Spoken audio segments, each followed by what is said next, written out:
Welcome to the Candida Chronicles with our host, Michael Biamonte, certified clinical nutritionist.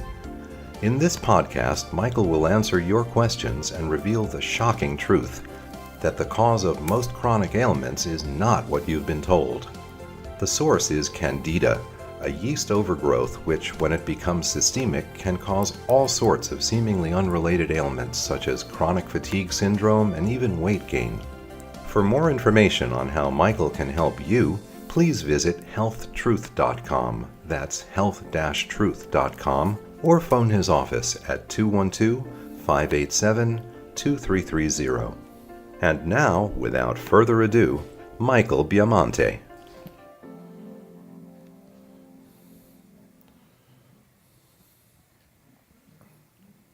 Today we're going to be discussing a very confusing issue. This comes up a lot in our practice. It's come up a lot in the last week or two. So we've decided to dedicate this edition of the Candida Chronicles on this subject. We're going to talk about the influence of hormones on Candida. So the first thing to know is that there is something to know about this subject. And it's important to know about this subject because hormones are volatile substances, and hormones can make or break your particular Candida condition. If your hormones are significantly out of balance, you won't recover from Candida. There's a similar cycle that occurs with Candida and toxic metals, like specifically Candida and mercury, which was something we'll talk about in an upcoming podcast. But specifically, there is a cycle that occurs with Candida and hormones, which is something that is important to know because unless you know about it, you can't know how to correct it, and therefore you be kind of stuck with this condition. The first hormone that we're going to take up in regards to Candida is cortisol. Cortisol has been given a lot of attention in the health field because as a hormone, it's known to cause inflammation in the body, although its primary action is as an anti-inflammatory hormone. Unfortunately, cortisol can have the opposite effect and actually cause inflammation when cortisol elevates too high. Cortisol also increases the amount of glucose that you find in the blood vessels, particularly in the small blood vessels. And so this is a problem because increased glucose means that you're feeding the Candida. Cortisol also depresses the immune response in the body. I don't think it's been cataloged yet exactly how many different immune responses it suppresses, but we definitely know that it suppresses the majority of the immune system, which is why cortisone-like drugs are given to people who have autoimmune conditions. It's to suppress the hyperactivity of the immune system. Well, in a normal case, a person who doesn't necessarily have a medical condition like that, if their body produces excess cortisol, it certainly depresses their normal immune function. And this is something, of course, that's bad. Cortisol is an interesting hormone. Could be, next to estrogen, the most interesting of all the hormones. Because it seems, from empirical observation, that the mere presence of cortisol in the body can elevate Candida levels and vice versa. And that's an interesting point or a facet to it right there. Having Candida seems to more elevate a person's cortisol level. So when you get a growth of Candida, an overgrowth, it's common that you then will start to see an overgrowth of Candida following this. And when you have an overgrowth of Candida, you then start to see an overgrowth of cortisol following the Candida. Candida is an inflammatory organism. We know that Candida produces a whole set of different toxins, alcohol-related toxins, neurological toxins, yeast and fungal-related toxins. So in the body's trying to compensate or resist and fight off these toxins, cortisol is produced. And cortisol, unfortunately, then makes the situation worse because of its depressing effect on the immune system and its effect of increasing blood glucose in the areas where the candida will typically live. Cortisol has sometimes been referred to as a slow-acting adrenaline. And that is very true. That definitely suits its operation. But nonetheless, having elevated cortisol is going to aggravate the candida. What's also very interesting that I found is that there are many people with candida who have certain candida symptoms that worsen in the middle of the night. And there is a type of cortisol case where the cortisol is low during the day and then all of a sudden it peaks in the middle of the night, wakes the person up, person can't go back to sleep, and at that point they have a peak or an exacerbation of their candida symptoms.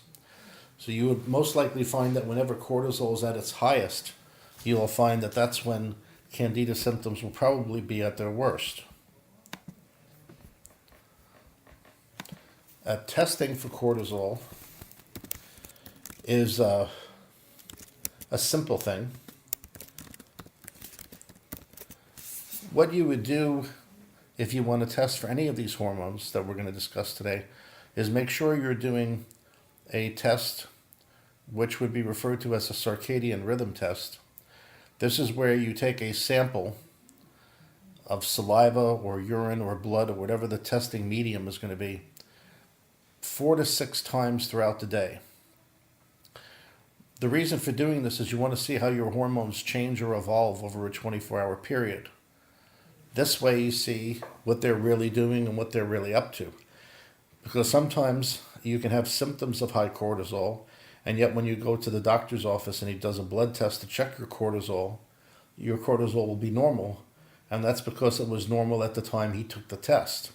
But 6 or 8 hours later, the level may have changed. It might have shot up, and of course it's not going to be available to be seen on his test because his test was taken in the morning. It wasn't taken later in the day at the time that the cortisol level elevated as it did. And this is a confusing point in general when you're dealing with cortisol or any hormone, is following its level to see if it's where it should be at the time of the day that you test. Hormones change throughout the day. They're supposed to change throughout the day. They're not always supposed to be at the same level. A morning level of some hormones is expected to be different than the nighttime level of that same hormone.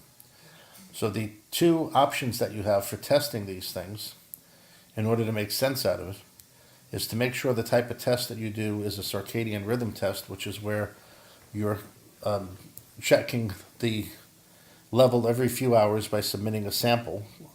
So you'll submit a total of 4 to 6 samples in one day, and then you'll look at them and you can clock them to see what their levels are at the different times of the day, and to see if the hormone is in the right range for that time of the day.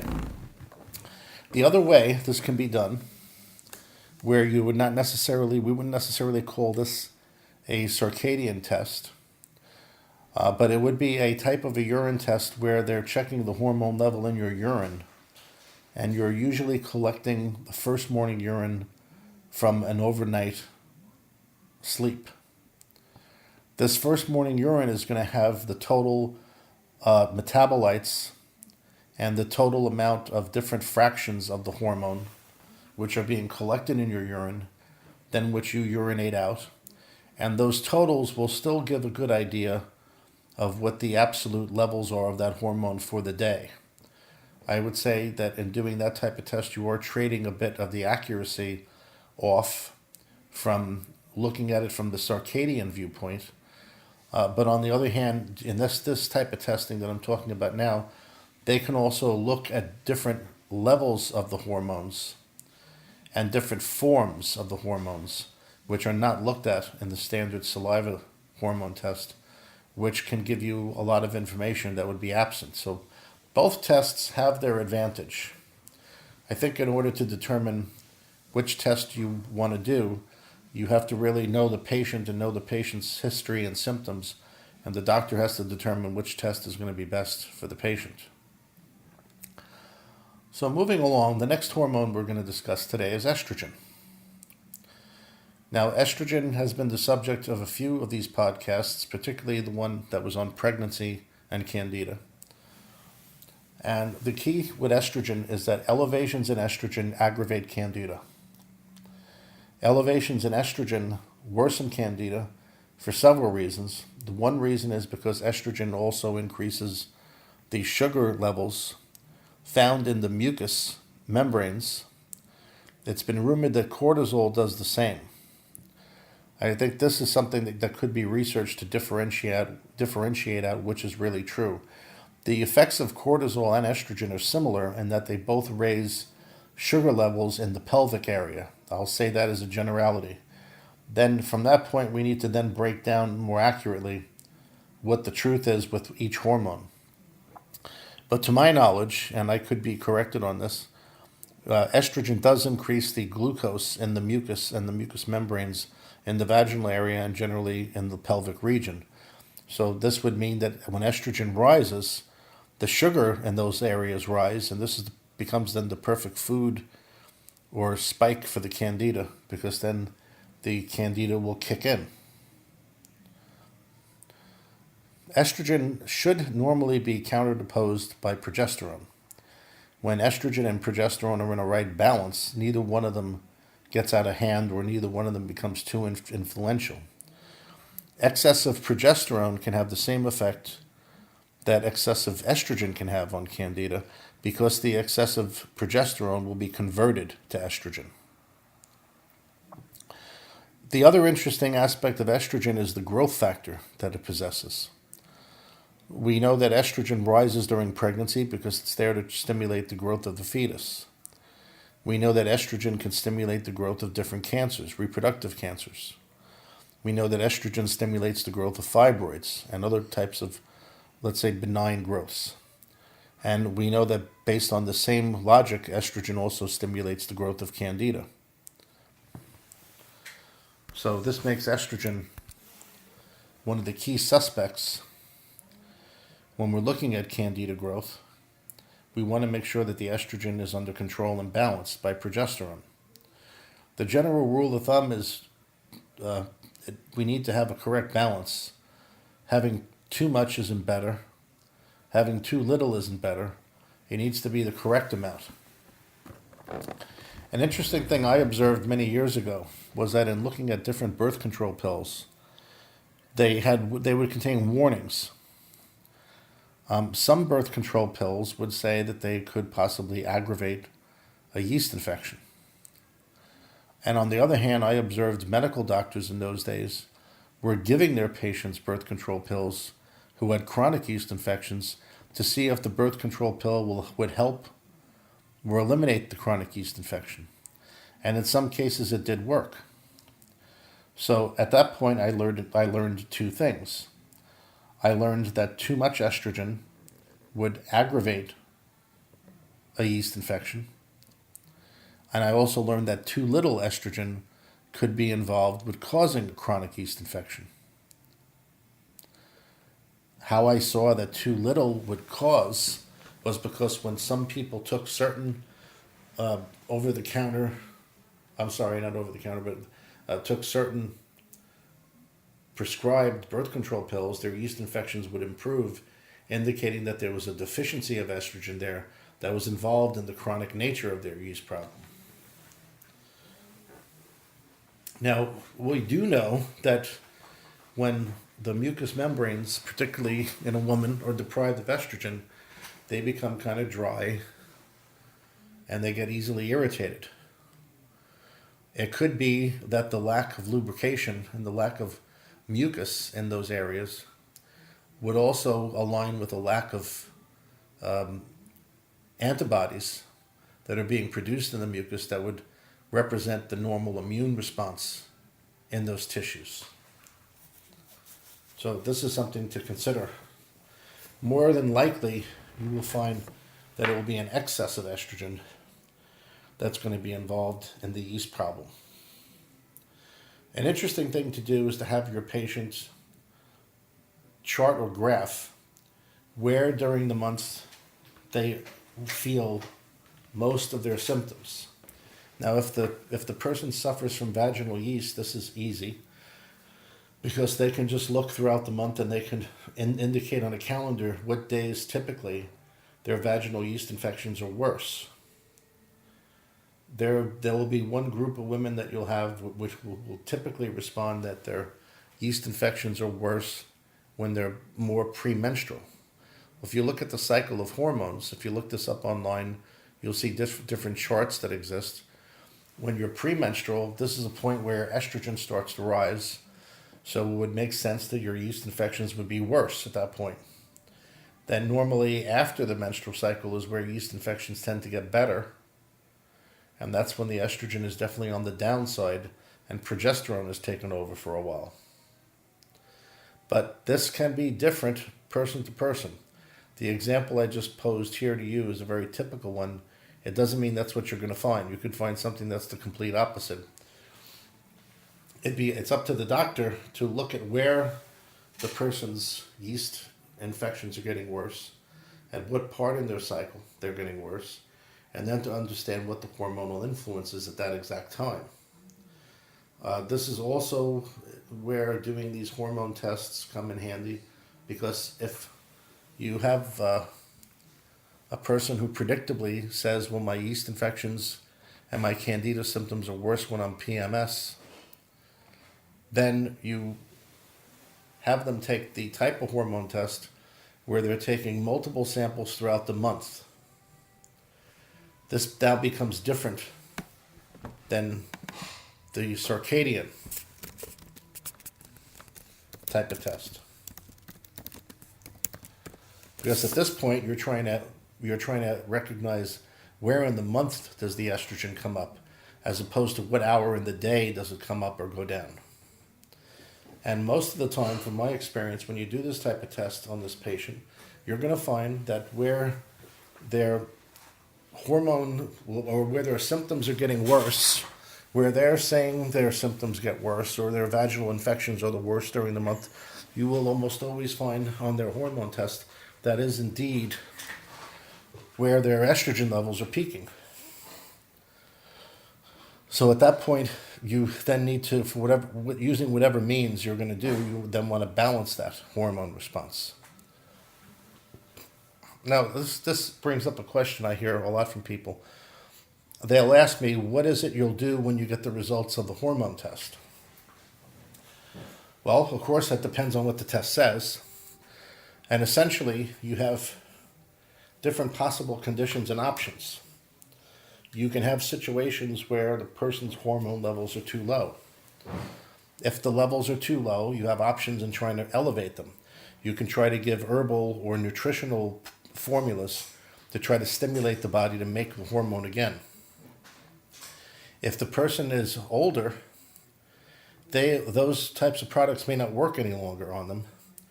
And at that point, you may need to use more of an HRT, which is a hormone replacement therapy.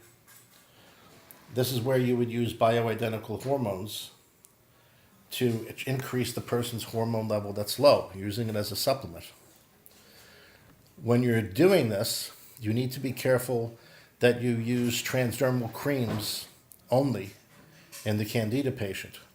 One of the worst things you can do is treat a Candida patient with some type of hormone preparation that they take orally, because this releases the hormone directly into the intestinal tract where the Candida lives.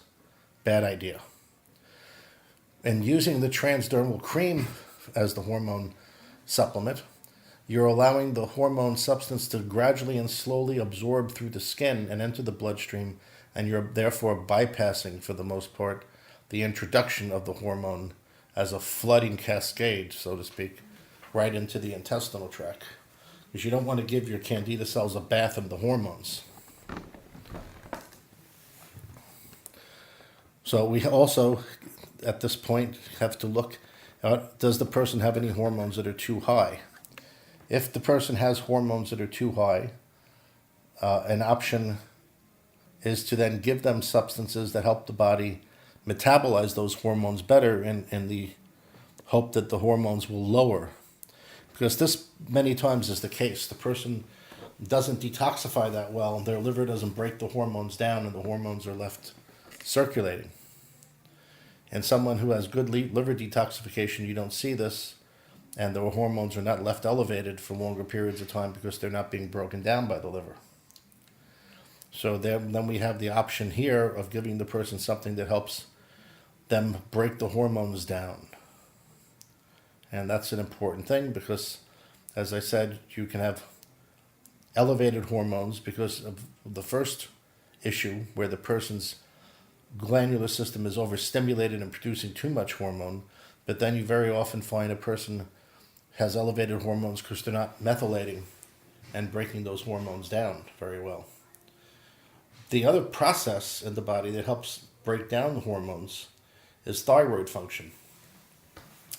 The thyroid gland produces hormones which stimulate the liver to detoxify things. And among those things would also be hormones. So if a person has low thyroid function, this will tend to aggravate the hormones. So now let's come to DHEA.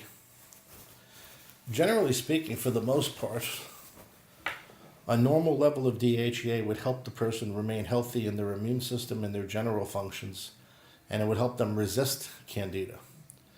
However, if a person had excessive levels of DHEA, that DHEA could be changed or converted into the body into estrogen, and this could then aggravate the Candida levels. So this would be bad. There are very few references that I've found on testosterone aggravating Candida.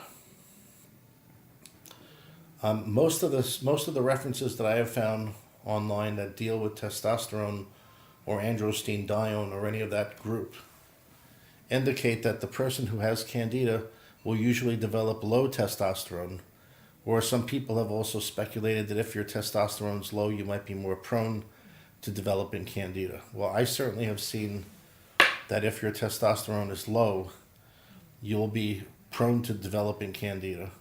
And I've also seen Candida will definitely lower testosterone in men. This is the mechanism by which you read one of the Candida symptoms being poor libido for the man. And definite problems along that way. Just simply the Candida is wearing down the hormonal system. You could theorize that the presence of Candida as a stress on the system is elevating cortisol, and then the elevation in cortisol perhaps drops the testosterone level.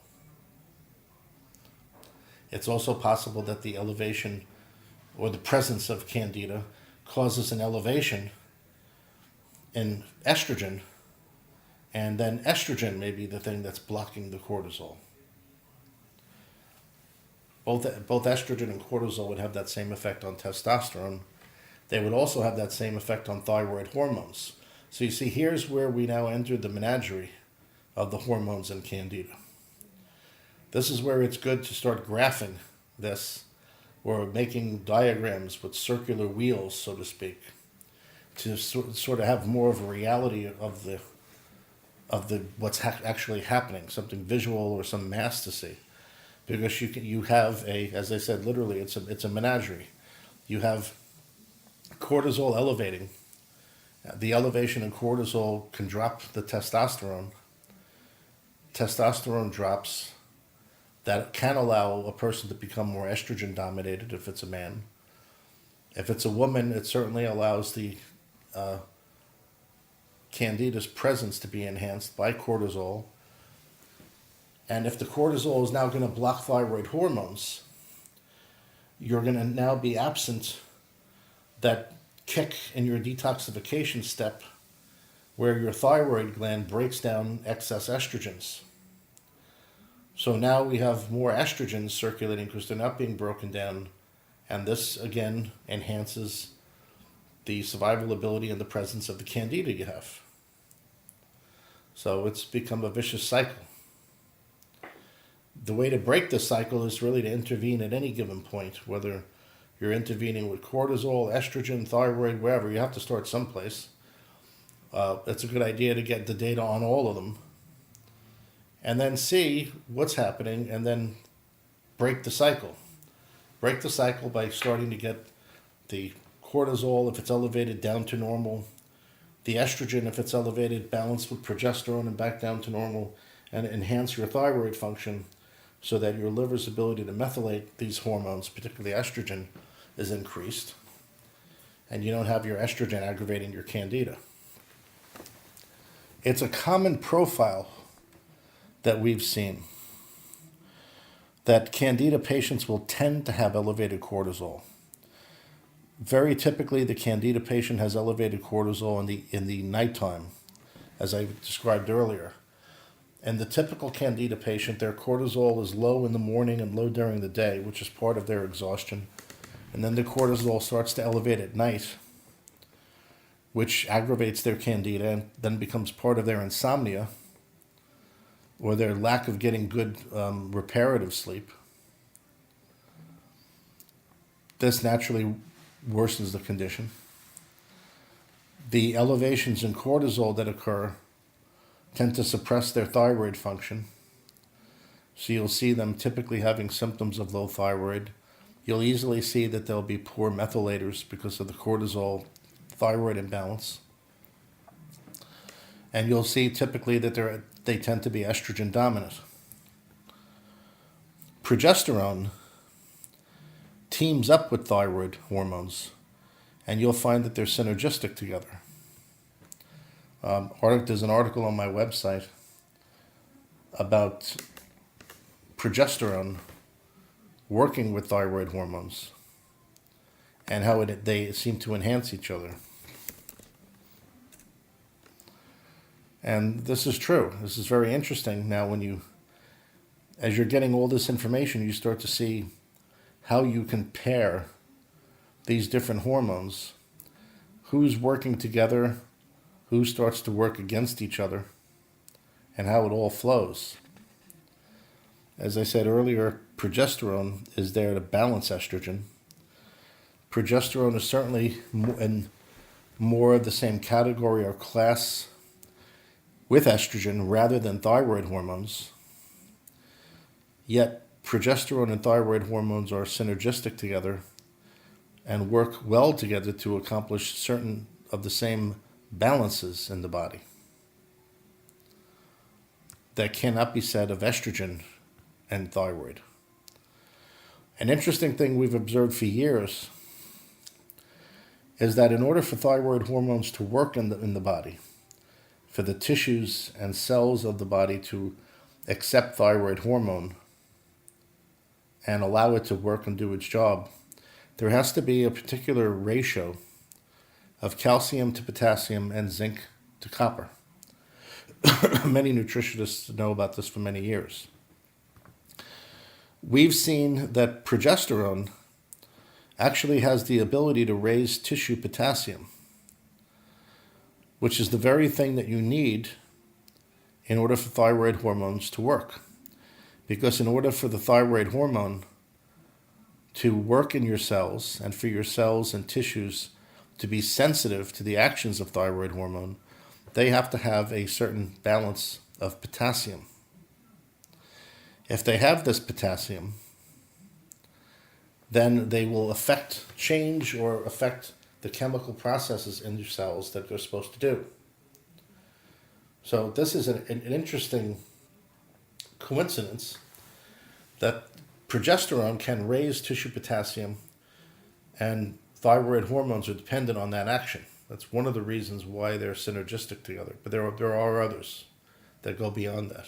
But I invite you to read the article on my website about thyroid and progesterone. Well, we've taken our major hormones here and looked at them all.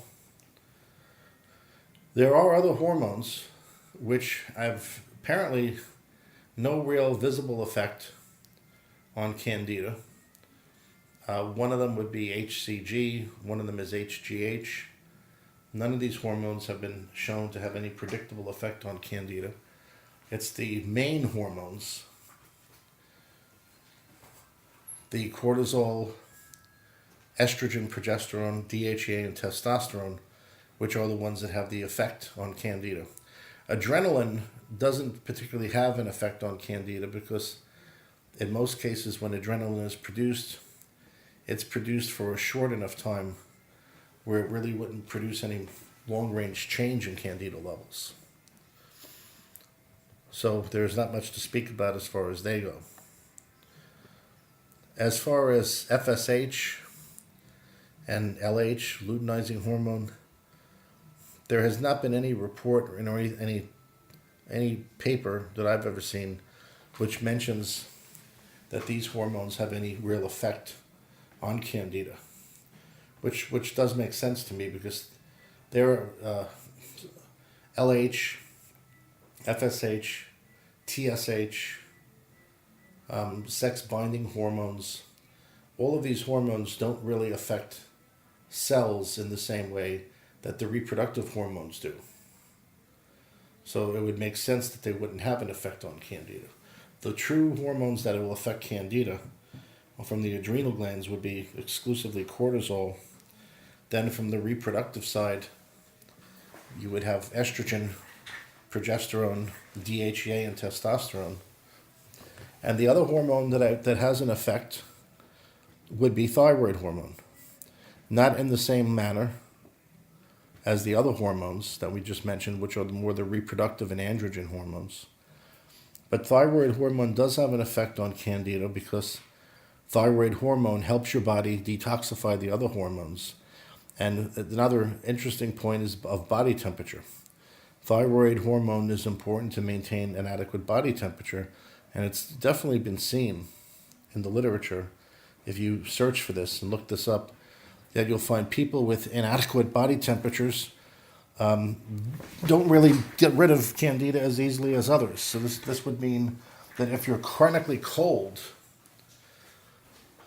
the temperature of your body isn't correct to allow certain enzyme systems to work, which could be involved in addressing Candida. A very interesting question, because people will wonder, why does my body temperature have to be at a certain level? You know, what's the big deal? So if it's low, that's normal for me, and that's fine. And what difference does it make? Well, the reason why body temperature is an issue in the first place is because your temperature is a measurement of how well your thyroid gland and other hormones in your body that work with the thyroid are converting the food you eat into heat and energy, which is their primary purpose. But we also know that certain enzyme functions in the body don't work when the temperature is too low. So therefore, if those enzyme functions don't work when your temperature is too low, it's going to affect your body's ability to maintain a normal intestinal flora, which means to maintain the minimal growth of Candida that's there. That subject could be an entire podcast on itself. I just want to include it in today because it does enter into the category of why thyroid hormones would be important in eliminating Candida and the fact that thyroid hormones are involved in Candida. Well, I hope this has been interesting for everyone. This is certainly not meant to be a full understanding of all the interreactions between hormones and Candida. You could think of this as being Hormone and Candida 101. And we certainly will follow this up with more information in the future. So again, this is Michael Biamonte for the Candida Chronicles, wishing everyone a happy holiday, and we will visit with you again next time. That's a wrap for this episode of the Candida Chronicles featuring Michael Biamonte, certified clinical nutritionist. Michael holds a doctorate of naturopathy and is a New York State certified clinical nutritionist. He is a professional member of the International and American Association of Clinical Nutritionists and of the American College of Nutrition, and he's a member of the Scientific Advisory Board for the Clinical Nutrition Certification Board. For more information on how Michael can help you, please visit healthtruth.com, that's health-truth.com, or phone his office at 212-587-2330.